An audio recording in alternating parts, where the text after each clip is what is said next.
Hi! In this video, I'm going to demonstrate an automation that sends a personalized message to your client for various triggers, such as completing a project, achieving goals like renewals, reaching a revenue milestone, or celebrating events like birthdays or anniversaries. In this tutorial, we'll set up a project completion as the trigger and send a simple congratulatory email with a coupon code. It also updates our CRM system and sends a notification to Slack to inform the team that the client's work is done. I'll start by showing a demo of this workflow. The workflow is active. I'm going to click the Milestone Achieved button because the project is complete and its status is set to done.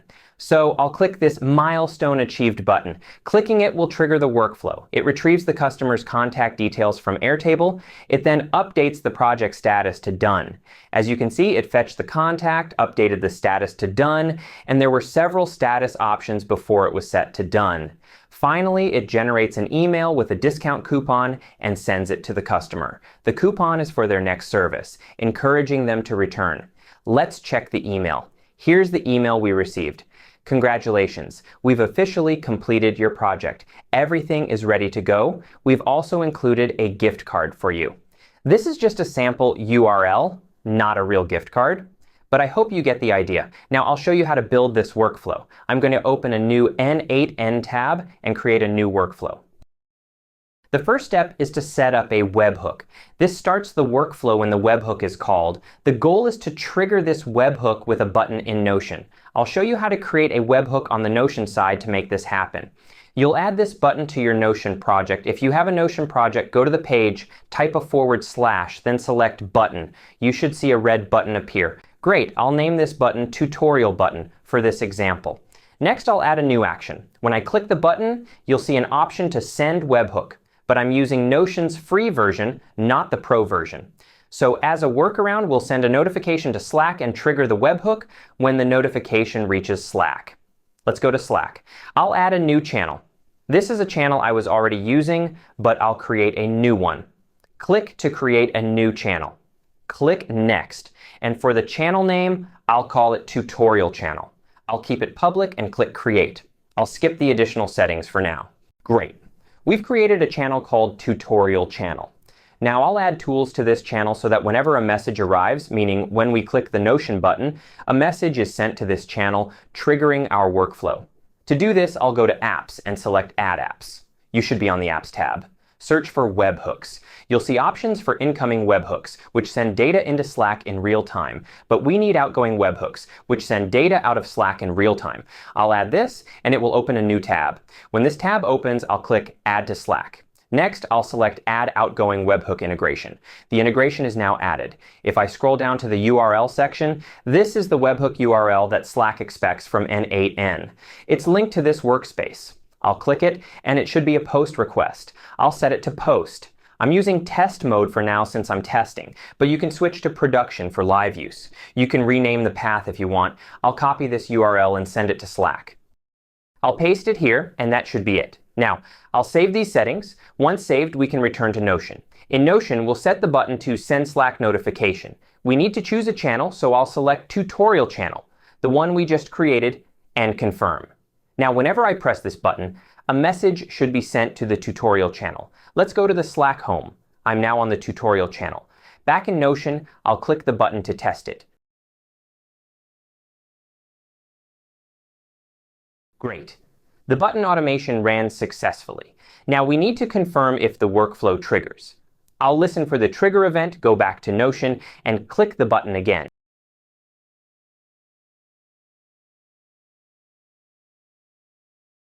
Let's check the workflow.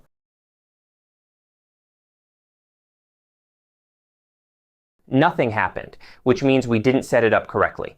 Let's go back to Slack to see what we missed. Here's the issue. The optional channel to listen on should be set to the tutorial channel we created. I'll select Tutorial Channel, save the settings, and try again. The settings are saved. The workflow is still waiting for the trigger. I'll test it again in Notion by clicking the Tutorial button. Back in the workflow, it ran successfully. The next node is an Airtable node which retrieves contact details from our CRM. I'll set it to search for a record. I already have my database set up with team info, opportunities, leads, and contacts. This is where I store all customer information in my CRM. I'll need the email and change the status to done.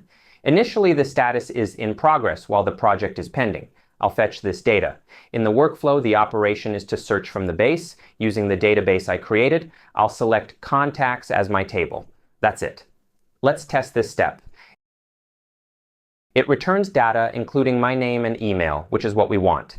The next node will update the status to done. I'll add another Airtable node to update a record. The database and table will be the same. Contacts. I'll map the columns manually. From the previous node, I'll take the contact ID and place it here. Then, I'll delete the other fields and update the status to done. Whenever this workflow is triggered, it will automatically set the status to done. I'll remove the remaining fields. Now I'll test this step. I expect the status to change to done. Great, it worked. I like to name each node for clarity. This one is change status to done. The previous node is get contact details. Once everything is set, I'll pin this node so I can test the workflow later without calling the webhook every time. The next node is a basic LLM chain to send a message to the client. I'll add a basic LLM chain node. This is where we'll craft the message for the client. I've defined the task below using a prompt I prepared earlier. I'll paste it here. The prompt is create a friendly, personalized project completion email for the client's name using the following structure and information. We include a dynamic variable for the client's name. Here's the template we're using. We could add the gift card as a dynamic variable, but I've included it directly in the template. The template ends here. We also provide instructions to maintain a friendly conversational tone and preserve the template's structure. We specify using \BR tags for line breaks instead of plain text, as HTML recognizes \BR for better readability in emails. If you look at the template, you can see how readable it is with spaces between lines. It's pretty neat. I forgot to update the signature, so I'll change it to Cheers, my name. Next, I'll specify the output format and define the required message. I'll set this as a user message with an example output. I'm keeping it as text and using an expression. As a simple example, my message focuses on notifying the client that the project is complete and offering a gift card for their next project. Let's test this step. We got an error. A model subgroup must be connected. This means we didn't link to the language model. I'll go to the settings and select my model. I'll choose GPT-4 model, which should work. Let's try again. Let's check the output to see if it's ready to send to the client. It says, "Congratulations, we've officially wrapped up your project. Everything is ready, and here's a gift card for you." That looks good. The next step is sending the email. I'll add a Gmail node. The action will be send a message. I'll select send a message. I've already set up my Gmail integration. The resource is message, and the operation is send. Now I'll choose the recipient. I'll go to the drop-down, return to the Get Contact Details node, and select the email field. I'll drag and drop the email here. It's showing as undetermined, but it should work when we run the workflow. For the subject, I'll use Job Well Done, or something similar. I'll set it as text. The message content will come from the chain. I'll drag and drop the message here. Since the email field is undetermined, running the workflow might cause an error. Let's try it.